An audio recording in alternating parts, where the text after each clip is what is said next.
Now hold up. Listen to me now. This is actually a W. Roberto Clemente Day. I think it's a W program. And I'll tell you why. But I'll also tell you something. I think it could be better. Let me show you. The top of the Roberto Clemente program, I'm only 65 stars through. So, don't jump ahead and say, oh, Chev, you're not even done with it. How do you know what it's? Nah. I've done these a million times, okay? Literally, I've done every single program so far this year. I know what it's going to be like when we're finished. But I've done enough to know how the grind pacing is. Now, let's go through it. Moments. It's all whatever. I wish they did a little more points, or they were worth a little more points. But go all the way down. There is an optional extreme moment. I like this. More of this, please. Because now I'm actually being rewarded for being a higher skilled player. Now, don't get it twisted. This took me a couple tries. But I'm also an idiot and didn't read it or know that it was extreme on Hall of Fame or 10 stars until after I was done. Because I was so mindless. I was just mindless.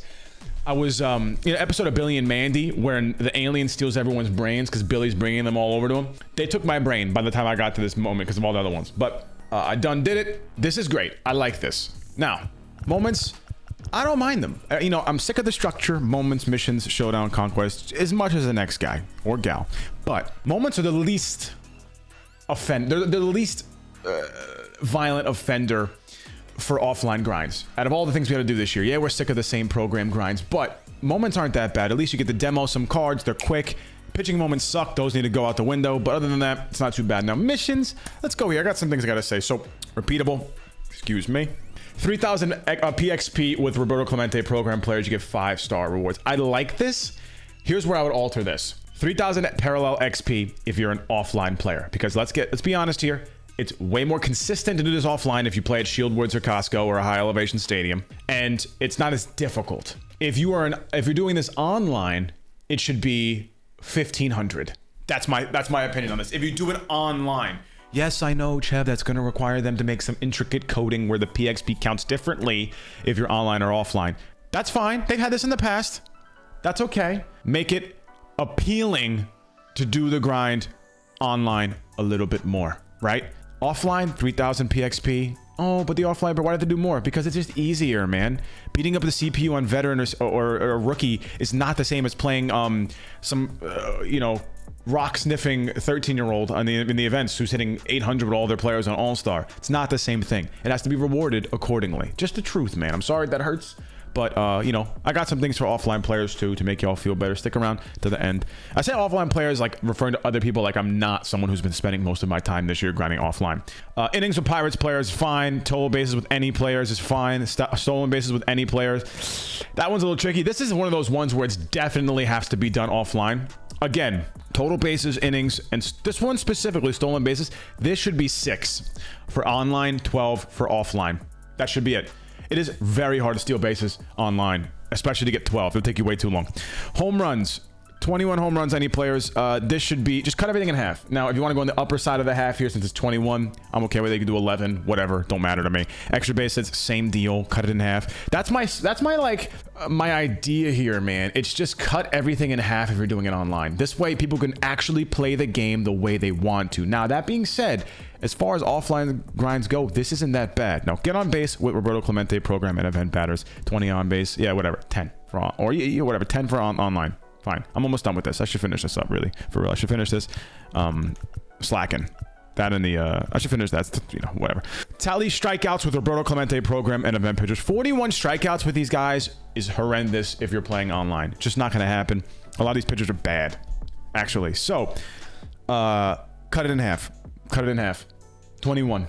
Anyone? I'm fine with that. 5,200 PXP Roberto Clemente award winners for 5 stars. That is like a lot. I know they're doing it to celebrate 52 years of the Commissioner's Award being named after Clemente. Now, that's cute, but like in this instance, you're making it so it's attached to 52 to celebrate it, but 5,200 PXP is a lot. I know you wanted to do it for the theme. That's not really a theme. Taking a number that's already in the equation and then just making that the parallel XP requirement is kind of silly because that's not considering how long it's going to take to get that done. That's too much. This should be cut in half for online as well. It should be reduced for everybody across the board, to be honest, if you ask me. Or it should give you more stars. That I'm fine with that. Give you more stars. But overall, it's not bad. Let's break down the actual program itself. You get this, you get a fly. Okay. Just a bit outside. See, these gotta go. They're nice for like, okay, so they go towards unlockable collections, but those don't really get you much. And these kind of just are like fillers. No one even like processes these when they get them because they're so irrelevant. Genuinely. 5-packs, nice. A lizard skin, cool. Whatever. But again, it's just a means to another end for collections. It's just it's very forgettable, right? I think they value unlockables way higher than we do as an average player. Could be speaking for just me, but I think it's pretty much the consensus here. Now, this is a W. Lindor for the Roberto Clemente program captain. Now, 8 hitters from Puerto Rico, or hitters to win the Roberto Clemente Award on your squad, which is very cool. So it's hitters from the PR or hitters that have won the Roberto Clemente Award, which is fantastic. It's actually a very large player base compared to what I thought it would be.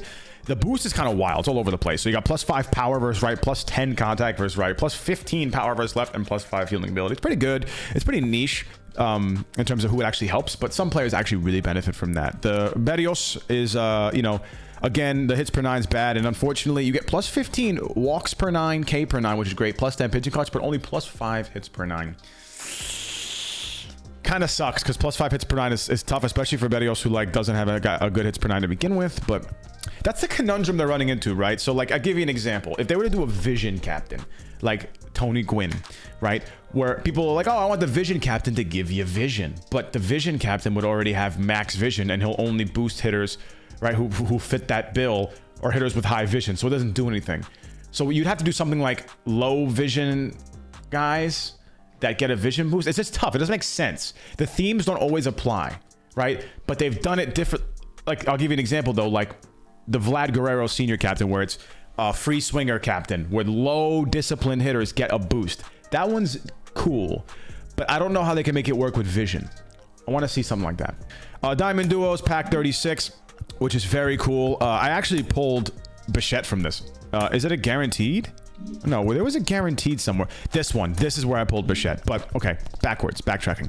Vasquez, very solid everywhere across the board, and he can catch. The hitting's a little weh, but not bad. First, second, and third base secondaries. Jose Miranda, with the boost, he's incredible. Offensively, he's a demon. Defensively, it's whatever, but a higher reaction than everything else, which really does matter. So yeah, there's that. Kike, which I love to see too. He's all right with the boost. Doesn't get too much. K-Line just needs more power. Lefty killer. Carrasco, unfortunately, everywhere you see here on this card, he's pretty solid, except for the hits per 9. But I think you can make it work. P5, he gets over 100 hits per 9. Gets a clutch rating over 100, good control, decent K per 9. It's not the worst. He's not the worst. But again, like, these cards are all nice, but they don't have to be 97s. And someone pointed out to me the other day on Showzone, or excuse me, backtracking. Stream today, someone said, I think it was Sloan, who told me that someone on Reddit, this is actually a W Reddit moment from MLB The Show, posted a Showzone link that shows that all the majority of the 97s we're getting lately aren't even true overall 97s. They're like 87s or 88s. And I'll tell you why I think that is. I'll give you an example, being this Gary Carter. Now look at GC here. He's a 97, but that's because all of his stats are around 97. Like he's like the Super Mario here. Like when you play Mario Baseball, he's just balanced. But that's because they're building him in a way where they're looking at it for the tier 3 boost to make him a 99. They're obsessed with the tier 3 boost, getting these cards to a 99, and there's the 99 that they get. Here's where I draw the line. A lot of 97s that are standalone 97s that are actually decent, like in the old power creep meta or just in general, are good at something, right? Like a 97 Corey Seager would be useful because he'd be all hyper offensive with average defense and low speed, but you could stick him at DH or third base and you get a lot of value out of him. A 97 Gary Carter is not going to be that good because at his best, he was a solid slugger, but a defensive guy and a little bit weaker against righties contact-wise. You can't make a good 97 Gary Carter. It's just not going to happen. And they're getting obsessed with this 97 thing because they love to see, well, they're 97s, but if you use our new feature, they're 99s. It's not going to work, Papi. It's not going to work because they're not the same, right? Even with a tier 3 boost with this card, he doesn't get anywhere close to a normal meta 99. These cards, this should have been a 99 Gary Carter, and it's weird because we just got 99 Gary Carter for a World Series award. It's just a lot of toe stepping here that's going on, but this should have been a 99 David Ortiz, but even then, this David Ortiz is great because perfect example of what I'm talking about. Hyper offensive and stick him at DH, right? That's my point here. So this is an example of what I'm talking about. Not a bad 97, but he would be a great 99. Same with Gary Carter. He'd be solid. Carrasco, because I don't think he has a 99 either yet. K-Line, Kike, these guys should just be 99s. Because even on their own, and even with the tier 3 boost, they're not overpowered and they're not even anywhere close. Because guys like Acuna, like just as an example, collection rewards stand on their own better than these cards when these cards have tier 3 boosts. And that's not factoring in the fact that Acuna can make the durability team, which makes him even better. So that's why I'm saying we need to make these 99s. But otherwise, these are actually very fun cards. And with the boost, this team's not bad at all. While I'm building the team, it's going to be fun to rock with them. Good things along the way. You get a jumbo pack, which they're hit or miss. Diamond duos, which the odds need to be increased. Let's be honest. Okay, they need to be increased. Great Race of 98 pack, which is nice. I haven't gotten there yet. Ballin' as a habit 5 packs. This is crazy. I'd rather get 10 standards than 5 ballin' as a habit, because at least in standards you have a chance to pull chase packs, the most exciting pack in the game by far. Ballins, it's a guaranteed gold for the most part. All the way here, it's a Roberto Clemente 5K PXP, and those juicy numbers, baby. Beautiful. Great job, guys. Great job. The speed could be a little bit better. The two things I'll critique on this card before I get into glazing it. Speed should be better. Make him 80 speed. It doesn't do anything but make him more usable. It doesn't detract from anybody. It doesn't make him OP. It just makes him better. Next, 99 durability. Has to be, right? Give him something that he fits. He does fit arm accuracy team, which is nice. I will not be debuting him there because he has his own captain. But eventually, when I use arm accuracy team again, I will rock with Clemente because he'll benefit greatly from that team, I believe. I think so. I'm not sure, though. Second and third base secondaries, which are incredible. I love to see it. And a litany of quirks that are amazing. Now, my prediction here, guys, we're going to see a second base captain very soon. Someone pointed out that it might be Chase Utley. I can imagine that because there's way too many cards that are getting second base secondary that usually don't. Clemente, Devers, Larry Walker's card in the previous program. If I go over here, K-Line has first and third base too, which is fun. They're making, see, because people go, STS has no idea what they're doing, right? They say they're shot, that they're out of touch. They have had moments where they've built perfect low overall cards. The example being like the Ketel Marte last year, who was like, I think it was in 22, right? Last year, there was Ketel Marte that was a 93, and he was beautiful, like a perfect build. They know how to build cards. This just shows you they know what they're doing with these secondaries. They know how to make cards work. I just feel like sometimes like whoever worked on this isn't working on everything because this person has a little bit more, is way more in touch, I think at least.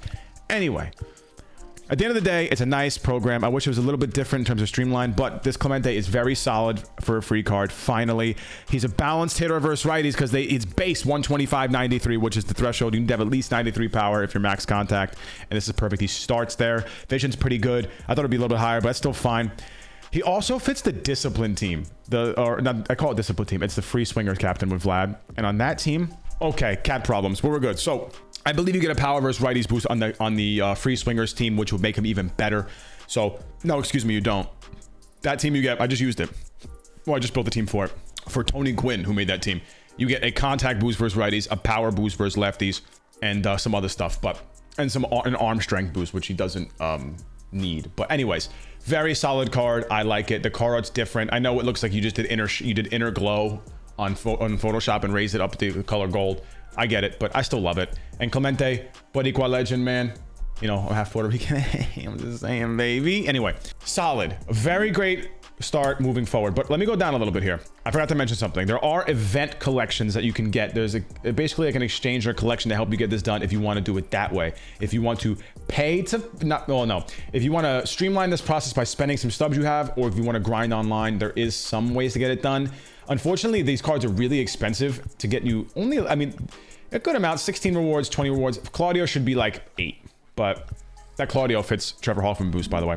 And there's a showdown for 15 and a conquest for 20. Now, conquest, I'm burnt out from the TA conquests. I did 3 conquests for TA, all of them East, West, and Central in 2 days on stream in 8 hours segments. So I'm cooked for conquests until I absolutely have to do one again, like with the new TA when next TA comes out. Anyways, I'm not done with this. I think it's a W. Now let me get to the meat and potatoes of this video where I said I had something for you guys, right? I had something for the offline guys. I don't want to just pull everything away from the offline players and move it back towards the online players, and that's it. That's not what I want to do. I want to make sure that people can play the game the way they want to play. I want people to play the game in the way that they want to play it, and that gives you equal progress value, but in different ways. And I'll explain what I mean. Now, how would I do this? Well, It's no secret this year that the offline grind is exhausting some people. It's too much. And it's no secret that most of the best cards in the game are in collections or in chase packs. Primarily collections with a few FOMO cards in the chase packs. And the rest of the World Series rewards and BR rewards are B tier 99s. It's not a secret. We know this already. Some cool cards like Devers, but he relies on swing power. Same with Trevor Story. How do I fix this?